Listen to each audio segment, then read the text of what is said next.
السلام علیکم ورحمۃ اللہ وبرکاتہ۔ معزز طالبات، آج سے ہم ایک نیا سلسلہ شروع کریں گے انشاءاللہ۔ ایک احادیث ہم سبق لیا کریں گے۔ امید ہے آپ کو یہ سلسلہ پسند آئے گا۔ تو یہ ہم شروع کرتے ہیں اللہ کے بابرکت نام سے۔ بسم اللہ الرحمن الرحیم۔ حضرت ابو ہریرہ رضی اللہ تعالی عنہ سے روایت کی گئی، وہ فرماتے ہیں قال رسول اللہ صلی اللہ علیہ وآلہ وسلم نے فرمایا، آیت المنافقی ثلاث، منافق کی 3 نشانیاں ہیں۔ زیادہ مسلم، اسے امام مسلم نے اپنی روایت میں ایک اور اضافہ کیا ہے۔ وہ فرماتے ہیں وَإِن صَامَ، اگرچہ وہ روزے بھی رکھتا ہو، وصلّى، نماز بھی پڑھتا ہو، وزعم، اور وہ یہ دعویٰ بھی کرتا ہو کہ انہو مسلم، کہ وہ مسلمان بھی ہے۔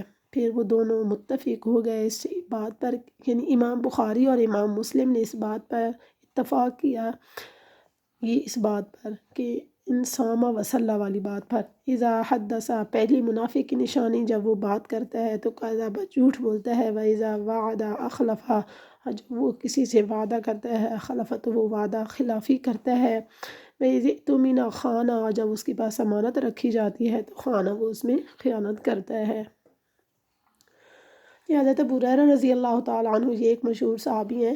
ان کا زیادہ تر زندگی کا جو دور تھا وہ ہمارے نبی پاک صلی اللہ علیہ وآلہ وسلم کی خدمت میں گزرا، تو زیادہ تر احادیث انہیں سے روایت کی جاتی ہیں۔ یہ فرماتے ہیں کہ آپ صلی اللہ علیہ وآلہ وسلم نے فرمایا کہ منافق میں 3 نشانی پائی جاتی ہیں۔ ایک تو وہ بات بات پہ جھوٹ بولتا ہے، بات بات پہ جھوٹ بولتا ہے۔ دوسرا، اگر وہ کسی سے کوئی وعدہ کرتا ہے تو اس میں وعدہ خلافی کرتا ہے، مطلب وعدہ توڑ دیتا ہے۔ نمبر 3، اگر وہ کسی سے امانت، اگر اس کے پاس کوئی رکھی جاتی ہے تو وہ اس امانت میں کیا کرتا ہے، خیانت کرتا ہے۔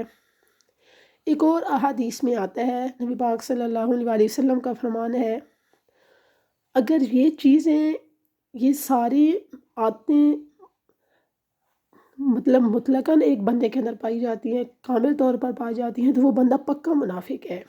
لیکن اگر ان عادتوں میں سے اگر ایک عادت پائی جا رہی ہے اس بندے کے اندر، تو ایسے ہم سمجھے کہ اس کے اندر نفاق کا ایک درجہ پیدا ہو گیا ہے، اور وہ آدمی جو ہے نا، اب وہ منافقت کی طرف جا رہا ہے۔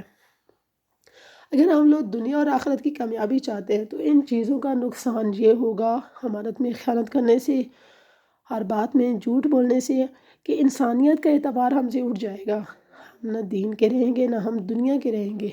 اگر ہم دین اور دنیا سے مل کے رہنا چاہتے ہیں تو ہمیں چاہیے کہ ہم یہ عادتیں دنیا میں بھی ختم کر دیں، اور اس کے ذریعے سے ہم اپنی آخرت کو بھی سنوار لیں اور آخرت کے عذاب سے بھی بچ جائیں۔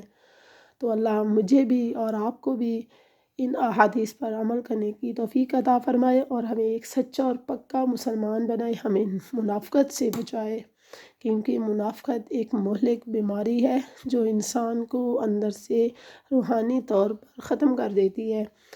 تو اللہ مجھے بھی اور آپ کو بھی اچھے اعمال کی توفیق عطا فرمائے، آمین ثم آمین۔